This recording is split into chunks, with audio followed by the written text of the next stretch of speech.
बिस्मिल्लाहिर्रहमानिर्रहीम। अस्सलाम वालेकुम नाज़रीन, मैं हूं आपकी मेज़बान डॉक्टर मुक़द्दस मलिक। नाज़रीन, हम में से बहुत ज़्यादा लोग ऐसे हैं जो ये कहते हैं कि हम इस दुनिया में तो हैं लेकिन हम ये काम नहीं कर सकते, हमसे ये हो नहीं सकता। तो ऐसे लोगों के लिए हमारी स्पेशल इंस्ट्रक्शन ये है कि कभी भी ये ना कहें कि हम ये कर नहीं सकते, क्योंकि ऑर्गन की अगर बात करें तो दिल, दिमाग, गुर्दे, लिवर सब अल्लाह पाक ने एक जितना हर इंसान को दिया है और उसके मुताबिक सब कुछ हो सकता है। अगर हम यही बात को अप्लाई करें अपने सियासी मैटर्स पे, तो पीडीएम इस वक्त कहती है कि कुछ नहीं हो सकता, हमारे मुल्क की मैशत बहुत ख़राब है, हमारे मुल्क के हालात बहुत ख़राब हैं, पाकिस्तान तहरीक इंसाफ की 3.5 साल हुकूमत में भी कुछ नहीं हो सका। तो कौन सी पार्टी है जिसको सामने आए तो फिर कुछ हो सकता है, मुल्क के लिए कुछ बेहतरी हो सकती है? उम्मीद की किरण अगर देखा जाए या उम्मीद की अगर हम बात करें या लोगों के लिए एक रोशन मुस्तकबिल की बात करें, तो हर कोई अपना एजेंडा पेश करता है, जिसमें पीडीएम भी सेपरेट होकर भी अपना अपना एजेंडा पेश करते हैं, एक साथ होकर भी। इसी तरह से पाकिस्तान तहरीक इंसाफ का भी एक बहुत बड़ा बोलबाला है इस वक्त पाकिस्तान में, मेजॉरिटी जो है इमरान खान साहब के साथ है। लेकिन हम बात अगर जमात इस्लामी की करें तो उनका विजन अवामुन नास की खिदमत है। वो इक़्तिदार में आए या नहीं आए, उन्होंने खिदमत करके लोगों को दिखा दिया कि खिदमत का अमल किस तरह जारी और सारी करते हैं और किस तरह से इंसानियत की खिदमत करते हैं। हमारे साथ PP30 के जो उम्मीदवार MPA हैं डॉक्टर सैयद हैदर एहसान साहब हमारे साथ मौजूद हैं, जो मारूफ समाजी सियासी शख्सियत, अल्लाह पाक उनकी मगफरत फरमाए। सैयद एहसान साहब की वो बहुत समाजी शख्सियत थे, डॉक्टर होने के साथ साथ अपने इलाके की जितनी भी सोशल वर्क था उसमें बड़ा पार्टिसिपेंट करते थे आप, अल्लाह पाक उनके दर्जात बुलंद फरमाए। उन्हीं के फर्जंद हैं, हमारे साथ मौजूद हैं और यूथ के वो प्रेसिडेंट भी हैं। आइए उनसे पूछते हैं कि जमात इस्लामी उनका महवर है, उनका एजेंडा है, उनका मैनिफेस्टो क्या है, क्या करना चाहते हैं वो अपने इस प्लेटफॉर्म से। PP30 की सियासत की हम बात करें तो काफ़ी लोग अरूज में आए, काफ़ी गुजरात को ये एजाज़ हासिल है कि मिनिस्ट्रियाँ भी मिली, यहाँ हुकूमतें भी बनी, सारा कुछ हुआ, लेकिन अनफॉर्चुनेटली कभी कोई स्पेसिफिक चेंज नहीं आया। क्या तब्दीली लाएंगे वो? अस्सलाम वालेकुम जी, कैसे हैं आप? वालेकुम सलाम जी, अल्लाह का शुक्र, अल्हम्दुलिल्लाह। सर, पहला सवाल मेरा आपके साथ ये है कि जिस तरह से जमात इस्लामी का ये कहना है कि वो एक लास्ट ऑप्टिमिज़म है लोगों के लिए, किस हद तक इसमें सच्चाई है और किस हद तक इसमें एफर्ट करना चाहते हैं आप? सबसे पहले तो जी मैं आपका और आपकी पूरी टीम का शुक्रिया अदा करना चाहूँगा कि जिन्होंने मुझे ये प्लेटफॉर्म प्रोवाइड किया कि मैं अपनी बात कर सकूँ, अपनी पार्टी की बात कर सकूँ, अपना मंशूर और अपना मैनिफेस्टो जो है वो पब्लिक के सामने बयान कर सकूँ। जो मुल्की हालात हैं वो हर बंदे उससे बखूबी आगाह है, क्योंकि हर बंदे की जेब में एक एंड्रॉयड मोबाइल है और एक बड़ा एडवांस मोबाइल होता है और लम्बे लम्बे की जो अपडेट्स होती हैं वो लोगों को मिलती रहती हैं। आपके सामने है कि और जब आप बाज़ार से कोई चीज़ लेने जाएं तो उसी वक्त आपको मुल्की हालात का अंदाज़ा हो जाता है। जब आपको आटा ख़रीदना पड़े, जब आपको कुकिंग ऑयल लेना पड़े, जब आप घर बिजली का बिल आए, गैस के बिल आए, तो आपको बखूबी अंदाज़ा हो जाता है कि मुल्क के जो हालात हैं वो किस तरफ जा रहे हैं। बदकिस्मती के साथ जौन सी भी गवर्नमेंट आती है वो पिछली गवर्नमेंट को मुर्दे इल्ज़ाम तो ठहराती है, पर वो ख़ुद जो है वो परफॉर्म नहीं करती कि हम उन हालात से बाहर निकलें। और अभी आपके सामने है कि मुल्क जो है वो डिफ़ॉल्ट के करीब भी जा रहा है और जो महंगाई है वो भी तारीख़ की बुलंद तरीन सतह पे है। 2 वक्त की रोटी भी जो है वो आवाम के लिए पूरी करना जो है मुश्किल हुआ है। और उसके बावजूद भी आप देखें कि जो हमारे सियासतदान है और हमारी जो शराफिया है, हमारी जो ब्यूरोक्रेसी है, उसके लाइफस्टाइल में और उनके प्रोटोकॉल में और उनके रहन सहन में कहीं से भी आपको ये नहीं लगता कि हमारा मुल्क जो है वो डिफ़ॉल्ट के करीब जा रहा है। वही कह लें कि प्रोटोकॉल है, हरटे बच्चों की आवाज़ें हैं। तो इस सारी सूरत हाल में हम ये कहते हैं कि अगर आपका एजेंडा हो कुछ बेहतर करने का, आवाम को कुछ फ़ायदा पहुंचाने का, तो रास्ते निकल ही आते हैं। ये जितने भी हमारे सामने लोग हैं ये मफाद परस्त टोला है और जिसकी भी हुकूमत हो यही चंद ख़ानदान हैं जो पार्टियाँ बदल के, झंडे बदल के, मुख्तलिफ नारे बदल के अवाम को बार बार जो है वो धोखा देते हैं। इस सारी सूरत हाल में से जमात इस्लामी ही आपके सामने कहता ऑप्शन मौजूद है, जो एक हकीकी मानों में जमहूरी जमात है, जिसके अंदर भी जमहूरियत है और जो जमहूरियत के ऊपर बिलीव भी करती है। और जहाँ पे भी जमात इस्लामी को मौका मिला है, वो इस्लामाबाद हो, वो KPK हो, वो कराची हो, जमात इस्लामी ने अवाम के तवक्कुआ से बहुत बढ़ के जो है वो परफॉर्म किया है। और वो परफॉर्म करने में इसलिए कामयाब हो सके हैं कि जमात इस्लामी के अंदर एक तरबियत का निज़ाम मौजूद है, एक कह लें कि ऑडिट का निज़ाम मौजूद है, एक मुहासबे का निज़ाम मौजूद है। जो बंदा उसका हिस्सा रहता है तो वो फिर अच्छे तरीके से जो है वो जब उसको मौका मिलता है तो अच्छे तरीके से परफॉर्म भी करता है। बिल्कुल सही सर। PP30 की अगर हम बात करें तो काफ़ी लोग जो हैं वो मतलब उम्मीदवार हैं और जमहूरी हक भी है।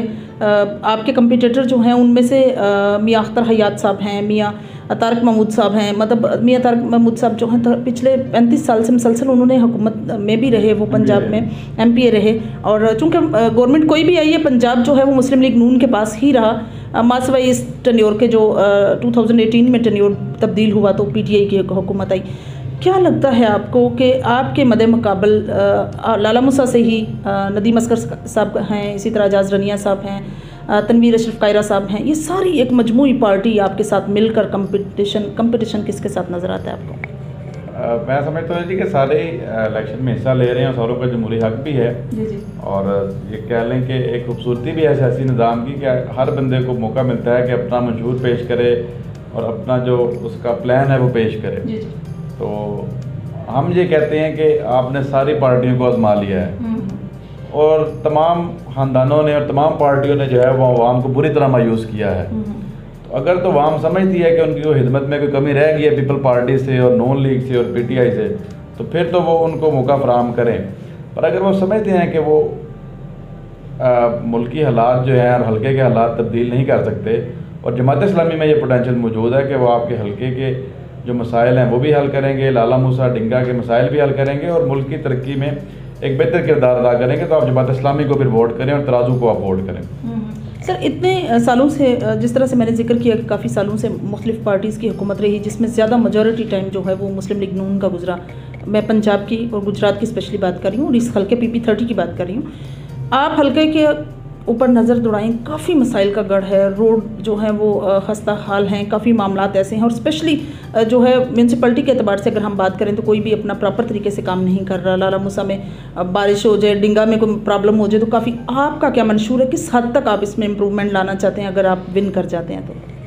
सबसे पहले तो जी मेरी ये ख्वाब कह लें या ख्वाहिश कह लें कि कोई भी फ़र्द है उसको ये परेशानी नहीं होनी चाहिए कि रात को मेरे बच्चों ने खाना कहाँ से खाना है, खाने की प्रॉब्लम उसे नहीं होनी चाहिए। किसी भी फ़र्द को ये परेशानी नहीं होनी चाहिए कि मेरे बच्चों की तालीम के जो प्रॉब्लम है वो कैसे हल होंगे, मैं अपने बच्चों को अच्छी तालीम कैसे दे सकता हूँ। तो किसी भी फ़र्द को ये प्रॉब्लम नहीं होनी चाहिए कि मेरे ख़ानदान का या मुझे कोई बीमारी होगी तो मैं इलाज कहाँ से करवाऊँगा। और रहने के लिए आपको साफ़ सुथरा माहौल तो वैसे भी आपको चाहिए होता है कि जहाँ पर आप रह रहे हैं वहाँ पर गंदगी के ढेर ना हो। आप घर से बाहर निकलें तो सामने एक छप्पड़ नुमा जो कह लें कि गलियाँ हैं वो ना हों। हर बंदे की इज़्ज़त नफ्स जो है वो उसका तहफ़्फ़ुज़ होना चाहिए। हर बंदे को कारोबार करने के, रोज़गार के यकसा मौके फ़राहम करने चाहिए। और मेरी ख्वाहिश है कि यहाँ पे हमारा जो तहसील है, हमारा जो ज़िला है, इसमें एक बहुत बड़ी तादाद ओवरसीज़ की भी है।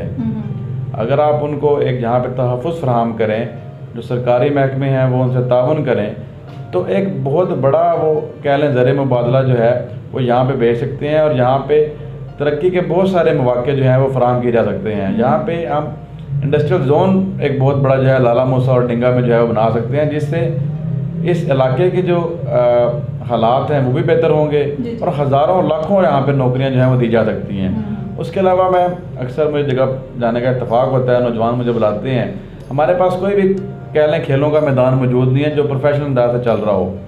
कहीं पे सड़क के ऊपर नौजवान खेल रहे होते हैं, कहीं पे गली में खेल रहे हैं, कहीं पे खेतों में जो है वो उसको सीधा करके खेल रहे हैं। तो सरकारी सतह पे कोई भी सरपरस्ती नहीं है कि नौजवानों को कोई मुस्बत एक्टिविटीज़ जो है फराहम की जाएँ। हम ये चाहते हैं कि अवाम की आवाज़ जो है वो पंजाब असम्बली में और जिस भी असम्बली में मौका मिले वहाँ पर जानी चाहिए। हर बंदे को ये फीलिंग आनी चाहिए कि मैं खुद MP हूँ। आप किसी भी सरकारी महकमे में जाएँ, पुलिस हो जाए, नादरा हो, बिजली हो, गैस हो, आपने कोई फ़र्ज निकलवाना हो, मैं चाहता हूँ कि आपको किसी MNA MPA की कॉल की ज़रूरत ना पड़े। आप जिस भी महकमे में जाएं आपको वो प्रोटोकॉल भी दें और आपका काम भी हल करें। यहाँ पे आप किसी सरकारी दफ्तर में जाएं तो वहाँ पे जो अफसर साहब होते हैं वो टांग पे टांग रख के बैठे होते हैं और कभी उनके खाने का टाइम होता है, कभी वो दौरे पे गए होते हैं और कोई भी आवाम की जब वो सुनवाई नहीं है। तो हम एक ऐसा माहौल यहाँ पे प्रोवाइड करना चाहते हैं अपने हल्के में कि जो एक मिसाली हल्का हो, जहाँ के लोगों को जो है वो ये प्रॉब्लम ना हो कि हमें कोई लूट लेगा या हमारे प्लॉट पे कब्ज़ा कर लेगा। नौजवानों के लिए खेलों के अक्सर मौके हों, ख़वातीन के लिए अलग से जो है वो तफरीह के मौके फराम हो, उनके लिए लेडीज़ पार्क हो, उनके लिए भी जो है वो अलग से बाज़ार भी बनाए जा सकते हैं। तो एक आइडियल माहौल। और मैं एक बात ये भी कहना चाहूँगा कि कोई भी जो, मैं ये नहीं कहता कि मैं बहुत पढ़ लिख गया हूँ तो मैं कोई अक्ल कुल बन गया हूँ, नाउज़ुबिल्लाह। और हम चाहते हैं कि जितने भी हमारे हल्के के लोग हैं उनको साथ मिला के और आपस में एक ऐसा माहौल फराहम करें कि हर बंदा जो है वो आसानी के साथ अपनी ज़िंदगी गुजार सके और मिलजुल के जो है एक अच्छा माहौल जहाँ पे हम प्रोवाइड करें। बहुत अच्छी बात आपने सर की। अगर हम बात सियासी नुक्ता नज़र से करें तो इस वक्त बोलबाला पाकिस्तान तहरीक इंसाफ का है। इमरान खान के साथ बहुत ज़्यादा लोगों की तादाद जो है वो आपने देखा ही है पिछले दिनों में कितना उनके तहफ़्फ़ुज़ के लिए लोग कैसे ज़ोक दर ज़ोक और आज भी ज़मान पार्क में मौजूद हैं। क्या ऐसा सियासी सिस्टम कभी किसी सियासतदान के साथ आपने देखा है? अगर हम जमात इस्लामी की तरफ रुख करें, सिराजुल हक साहब ने जब भी कैंपेन की लोग निकले उनके साथ, अनफॉर्चुनेटली कभी भी इक़्तिदार में ना आना जमात इस्लामी का, इस पर आप क्या राय देंगे? उसकी दो, मैं समझता हूँ 2-3 उसके पहलू हैं। एक तो ये हमारा सफ़र थोड़ा सा लंबा है सियासी, और थोड़ा सा हमारे उसमें कह लें कहीं पे हम कहीं पे इत्तेहाद का हिस्सा रहे, कहीं पे बायकॉट में चले गए, तो हम मुस्तकिल मैदान में नहीं रहे, जिसकी वजह से हम जो है वो लोग हमें उतना सीरियस उन लोगों ने नहीं लिया। तो अब हम जो है वो हर जगह मौजूद हैं और इंशाल्लाह ताला हमारा वोटर भी कॉन्फिडेंट है, उम्मीदवार भी कॉन्फिडेंट हैं, लोग कॉन्फिडेंट हैं कि जमात इस्लामी जो है वो जहाँ पे भी होगी इलेक्शन कॉन्टेस्ट करेंगे और मैदान में मौजूद रहेंगे। दूसरा, लोग अब जब भी मुश्किल पेश आती है मुल्क पे, कोई ज़ल्ज़ला आता है, कोई सैलाब आता है, कोई भी मुश्किल आती है, तो जमात इस्लामी ही नज़र आती है और लोग ढूंढते हैं कि जमात इस्लामी का बंदा किधर है और ढूंढ के उसको पैसे पहुंचाते हैं कि ये पैसे जो है वो ठीक लोगों तक पहुंच जाएंगे। तो इसी तरह जब लोगों को कॉन्फिडेंस होगा तो लोग ढूंढ के जमात इस्लामी के बंदे को वोट भी देंगे। जो बंदा 10 लाख रुपए अपने जेब से दे सकता है कि ये ठीक जगह पे पहुंचेंगे, और जो बंदा अपनी ज़मीन बेच के, एक खारियाँ के वाक़े के एक बंदों के पास कुछ पैसे नहीं थे, उसने अपनी ज़मीन बेची और वहाँ से पैसे उसने हिजमत फाउंडेशन को, जमात इस्लामी को दिए कि ये पैसे आप सैलाब वालों को पहुँचाएँ। तो जो बंदा अपनी ज़मीन बेच सकता है वो अपने घर के 10 वोट भी दे सकता है। तो लोगों को जब ये अंदाज़ा हो जाएगा कि उनकी वोट की अहमियत पैसों से ज़्यादा है, तो फिर जमात इस्लामी को लोग वोट भी देंगे।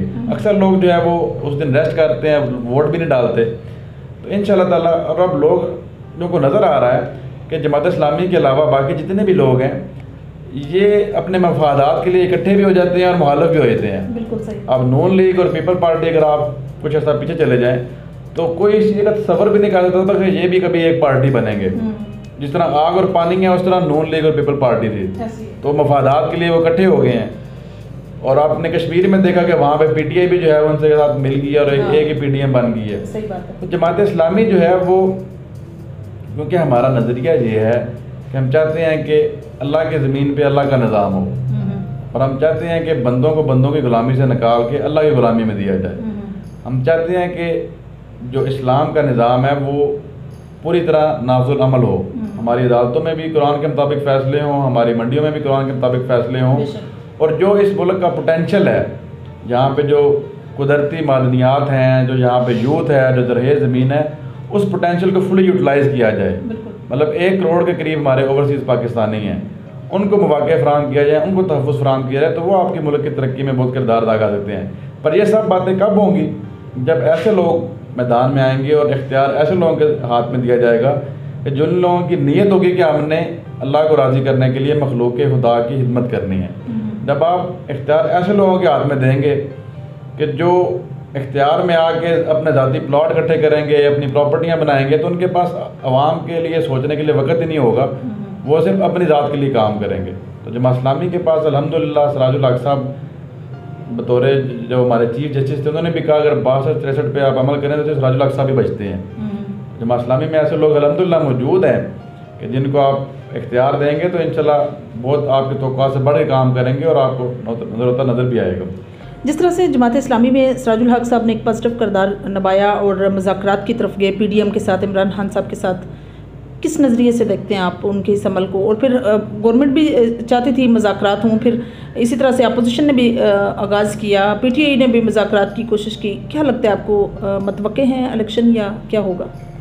बदकिस्मती से गैर यकीनी सूरत हाल है जी। वैसे तो आइन के मुताबिक, कानून के मुताबिक जो इलेक्शन कमीशन का कह लें कि उसकी ज़िम्मेदारी है अपने टाइम पे होने चाहिए और पूरे मुल्क में एक दिन होने चाहिए। जमात इस्लामी का तो यही मौक़िफ़ है कि पूरे मुल्क में कौमी असम्बलियाँ हों और सूबाई असम्बलियाँ हों, एक ही दिन इलेक्शन होने चाहिए। क्योंकि जिस इलेक्शन जो है ये हमारे और आपके टैक्स के पैसे से ही होते हैं। जी जी। ये जो सियासतदान है और ये जो बाकी लोग हैं ये अपनी जेब से पैसे नहीं देते। ये गरीब अवाम जो बेचारा मजदूरी कर रहा है बाहर और ईंटें उठा रहा है और जिसके पास अपनी माँ की दुआ के पैसे लेने के भी पैसे नहीं हैं, तो उसके पैसे से इलेक्शन होते हैं। तो ये कौमी अमानत है और ये एक ही दिन होने चाहिए। और दूसरा, आप जिस भी पार्टी से ताल्लुक़ रखते हों, आप जिस भी ग्रुप से ताल्लुक़ रखते हों, सबसे मुकद्दम आपके लिए जो है वो पाकिस्तान है। ठीक है, पाकिस्तान होगा तो आपकी पार्टी रहेगी, आपकी सियासत भी होगी, आपके बाकी मामलात भी होंगे।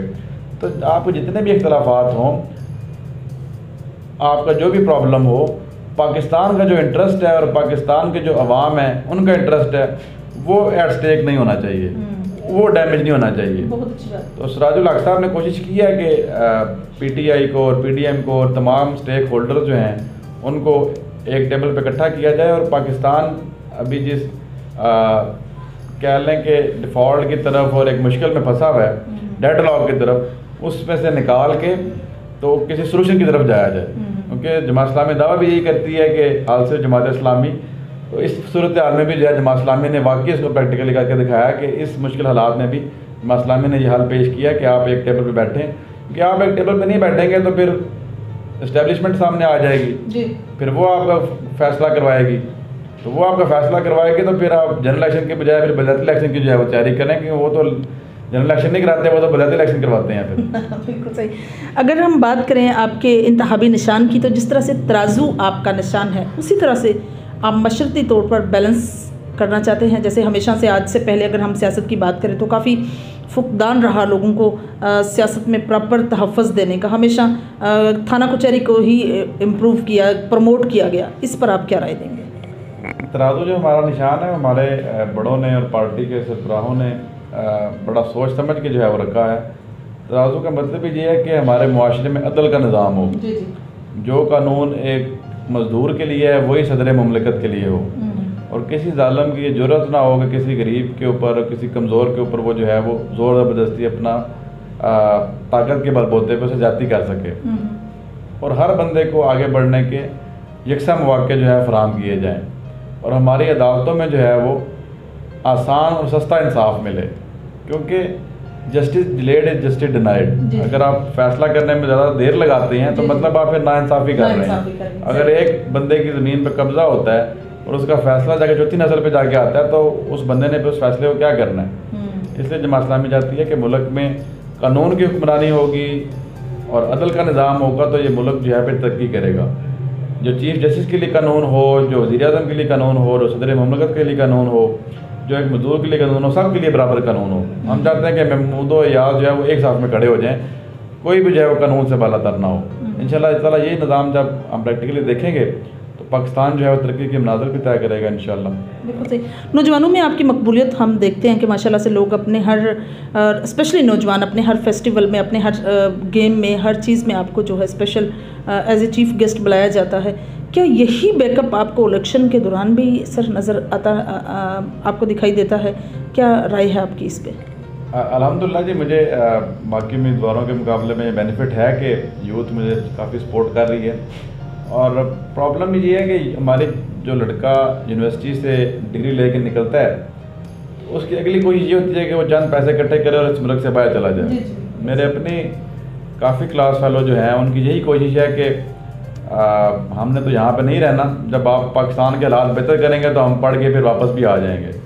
तो उनकी यही कोशिश होती है कि इस मुल्क से बाहर चला जाएंगे क्योंकि उनको इस मुल्क में अपना फ्यूचर बदकिस्मती से नज़र नहीं आता। और हमारे नौजवान आप देखें, कोई उनके पास कोई एक्टिविटी नहीं है, कोई बाकी जो पार्टियां हैं उनमें वही वडेरे हैं और वही बड़े हैं, उन्हीं को टिकट भी दिया जाता है और वही आगे आते हैं। तो जमात इस्लामी जो है उसमें अपने 60% से ज़्यादा टिकट जो है वो यूथ को दिए हैं। आप गुजरात में भी नज़र दौड़ाएँ तो ज़्यादा सारे यूथ के ही नौजवान हैं जिनको जो है वो टिकट दिया गया है, सारे जो है वो यंगस्टर्स हैं। और हम ये चाहते हैं, जमात इस्लामी ये चाहती है कि आपका जो एसेट है वो यूथ है, और जिस कौम की यूथ बेदार हो जाए, यूथ रावल दस्ता हो, तो वो फिर तरक्की भी करती है और उसमें अपना किरदार भी अदा करती है। तो हम ये चाहते हैं कि यूथ के लिए हायर एजुकेशन के अच्छे मौके हों, उनके लिए स्पोर्ट्स की जो है वो एक्टिविटीज़ हों, उनके लिए तालीम के मौके हों, और कोई भी लड़का जो उसके पास कोई स्किल है या उसके पास एजुकेशन है, वो अपना कारोबार करना चाह रहा है, उसको बिला सूद कर्जे भी फराहम किए जाएँ, उसको हुनर भी दिया जाए, ताकि वो एक इंडिपेंडेंट कारोबार अपना इस्टेब्लिश करके अपने ख़ानदान का भी पेट पाले और मुल्क की तरक्की में भी अपना किरदार अदा करे। तो इंशाल्लाह ताला यूथ को जो है वो हर फोरम पे हम उनकी नुमाइंदगी भी करेंगे, उनके प्रॉब्लम्स को भी हल करेंगे, और इंशाल्लाह ताला हम कोशिश करेंगे कि यूथ को जो है वो पॉलिटिक्स में भी लेके आएँ, ताकि मुल्क की अपनी तरक्की में वो किरदार अदा करें। बिल्कुल सही। PB30 के हवाले से आप अपनी आवाम को, अपने हल्के के लोगों को, डिंगा के लोगों को, लाला मूसा के लोगों को क्या पैगाम देंगे? मेरा जी मकसद पैगाम ये है कि आपने तमाम पार्टियों को आजमा लिया है और उन्होंने आपको मायूस किया है। जमात इस्लामी को जहाँ पे ही मौका मिला है, जमात इस्लामी ने बहुत बढ़ के जो है वो किरदार अदा किया है। आप जमात इस्लामी पे एतमाद करें, इंशाल्लाह ताला हम जो है आपका मायूस नहीं होंगे, और तराजू के ऊपर मोहर लगा के जमात इस्लामी को कामयाब करें, सिराजुल हक साहब को जो है वो उनके बाजू मजबूत करें, तो इंशाल्लाह ताला डिंगा के लाला मूसा को एक मिसाली जो है वो हल्का बनाएंगे इंशाल्लाह।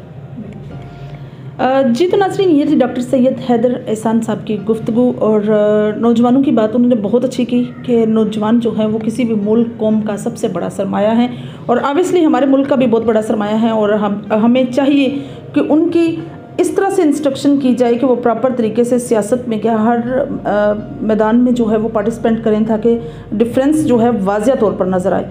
सियासत हमेशा लोगों ने की, लेकिन डिप्राइव हमेशा आवाम को किया गया। किस बात पर? थाना और यही थाना कल्चर की जो है सियासत की गई, इसी को फ़रोग दिया गया। जमात इस्लामी का महवर, जमात इस्लामी का मंशूर ऑब्वियसली अच्छा है, देखते हैं कि इसका रिज़ल्ट क्या निकलता है। आवाम को बेदार होने की ज़रूरत है। इंशाल्लाह आपकी और मेरी मुलाकात होगी फिर किसी नए प्रोग्राम में, तब तक के लिए इजाज़त चाहती हूँ। अल्लाह हाफ़िज़।